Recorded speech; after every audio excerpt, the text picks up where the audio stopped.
Students, हम लोग आज भास्कर की विधि द्वारा पाइथागोरस प्रमेय का सत्यापन करेंगे एक एक्टिविटी के माध्यम से। हमें करना है भास्कर की विधि द्वारा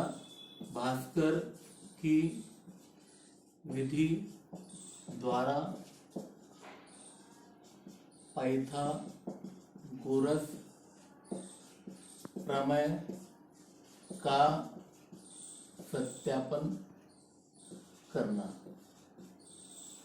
इसके लिए हम लोग कुछ रचना करेंगे, हमारे पास आवश्यक सामग्री उपस्थित करेंगे, उसके बाद इसकी रचना करेंगे। रचना में हम लोग क्या करते हैं, हमने एक समकोण त्रिभुज लिया।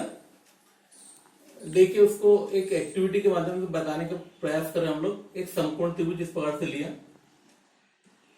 इसी के समान हम लोग 4 समकोण त्रिभुज और लेंगे। बता दें पहले कि यहां पर इस भुजा की लंबाई है C इकाई,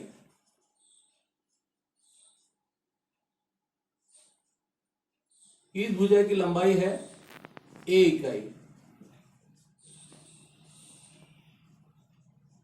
एवं इस भुजा की लंबाई है B इकाई।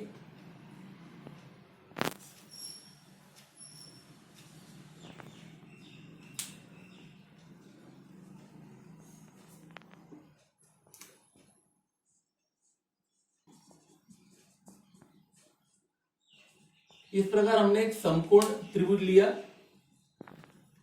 और उसी के अनुसार हमने 4 समकोण त्रिभुज और लिए। ये देखिए 4 समकोण त्रिभुज है, 1, 2, 3 और ये 4। हम यहां देखेंगे कि ये समकोण त्रिभुज जो है वो इसी नाप के सारे, मतलब एक समान A इकाई, B इकाई और C इकाई भुजा वाले हमने 5 समकोण त्रिभुज लिए। एक यहां लगा दिया है। आगे हम लोग अब क्या करते हैं, समकोण त्रिभुज को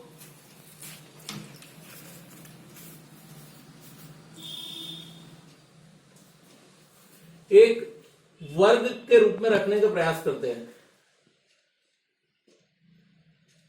ये एक समकोण त्रिभुज लगाया मैंने,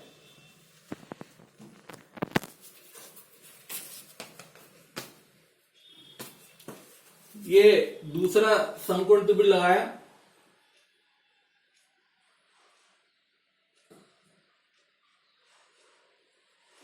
इसी प्रकार तीसरा समकोण त्रिभुज लगा रहा हूं मैं।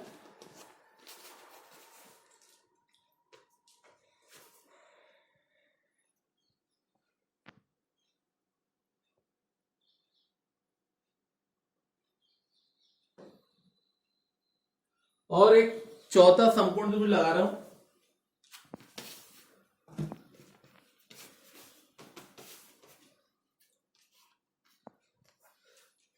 ये देखिए, हमने चारों समकोण त्रिभुज लगाए हैं।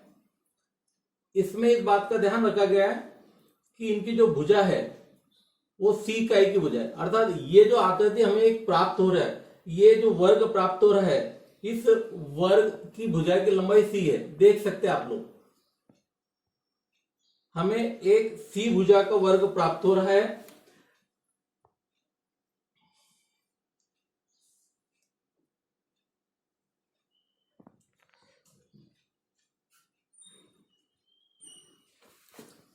ये मैंने लिखा है यहां पे, इसकी ये जो भुजा है ये C है, C इकाई की। इसी प्रकार यहां भी जो भुजा है ये C इकाई की है, यहां भी जो भुजा है वो C इकाई की है,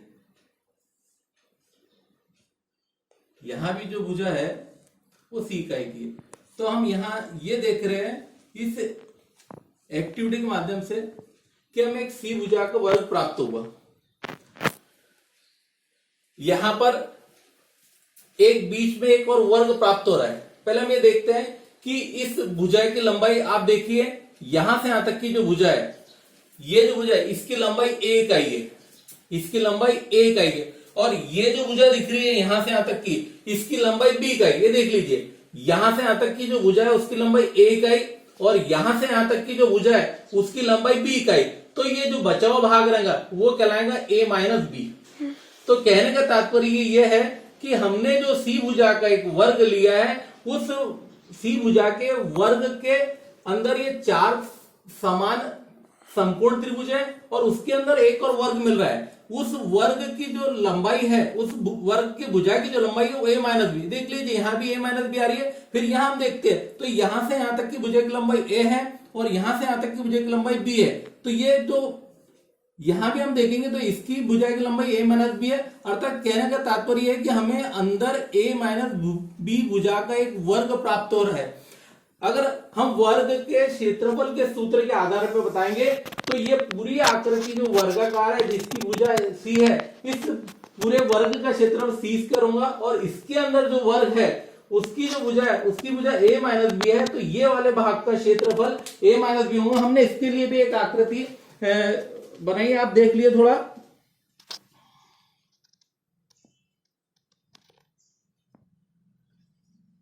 हम लोग अब इसको प्रदर्शन करते हैं। तो प्रदर्शन हमने ये बता रहे हैं कि सी भुजा का जो वर्ग प्राप्त हुआ है, इस वर्ग के अंदर ये एक समकोण त्रिभुज, 2 समकोण त्रिभुज, 3 समकोण त्रिभुज और 4 समकोण त्रिभुज है। ये चारों समकोण त्रिभुज समान है। तो हम जानते हैं समकोण त्रिभुज का क्षेत्रफल, समकोण त्रिभुज का क्षेत्रफल बराबर से 1/2 आधार गुणित ऊंचाई। समकोण त्रिभुज का हम क्षेत्रफल देख रहे हैं। तो आप ये देखिए, ये जो भुजा है ये बी का ही है, ये सी का ही है और ये ए का ही है। अब 1/2 आधार ले लिया हमने और आधार ले लिया और ऊंचाई ले लिया, अर्थात ए गुणित बी, 1/2 ए बी।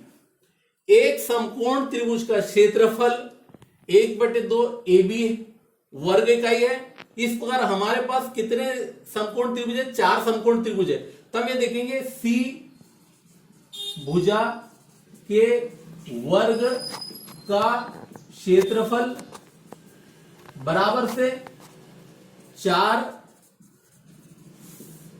समकोण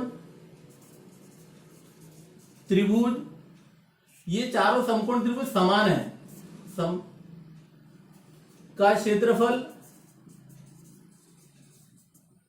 प्लस एक और वर्ग मिला है जिसकी भुजा a माइनस बी है। a माइनस बी भुजा के वर्ग का क्षेत्रफल। तो जब हम इसका सूत्र लिखेंगे तो सूत्र हमें जो मिलेगा वो किस प्रकार से मिलेंगे? सी भुजा के वर्ग का क्षेत्रफल। तो वर्ग के क्षेत्रफल मतलब भुजा का वर्ग, अपनी भुजा सी इकाई की है तो यहां मिलेगा हमें सी स्क्वायर मिलेगा। 4 समकोण त्रिभुज का क्षेत्रफल चारों समान है तो 4 गुणित 1/2 ए बी मिलेगा, प्लस a माइनस बी भुजा के वर्ग का क्षेत्रफल तो a माइनस बी का वर्ग मिलेगा हमें। तो यहां हम देखते हैं, यहां हो गया सी स्क्वायर, इसको इससे काट दिया तो 2 हो गया, ये हो जाएगा 2ab a माइनस बी का होल स्क्वायर। हम इसको सूत्र के माध्यम से जब खोलेंगे तो a square plus B square minus 2ab, ये 2ab और 2ab कट शॉर्ट हो जाएगा। यहाँ बचेंगे c square is equal to a square plus B square. तो यहां पर आप देखें सी स्क्वायर का वर्ग अन्य 2 भुजाओं के वर्गों के योग के बराबर होता है। इस पर हम भास्कर की विधि द्वारा पाइथागोरस प्रमेय का सत्यापन कर सकते हैं। अब यहां पर वास्तविक जब हम तो ए का हमने मान ले लेंगे, जो भी इकाई लेना चाहेंगे हम लोग, उसी पर बी का ले लेंगे, फिर उसी प्रकार सी का ले लेंगे। तो हम यहां पर देख सकते हैं कि c square is equal to a square plus B square प्राप्त होगा। इसके अनुप्रयोग की हम बात करें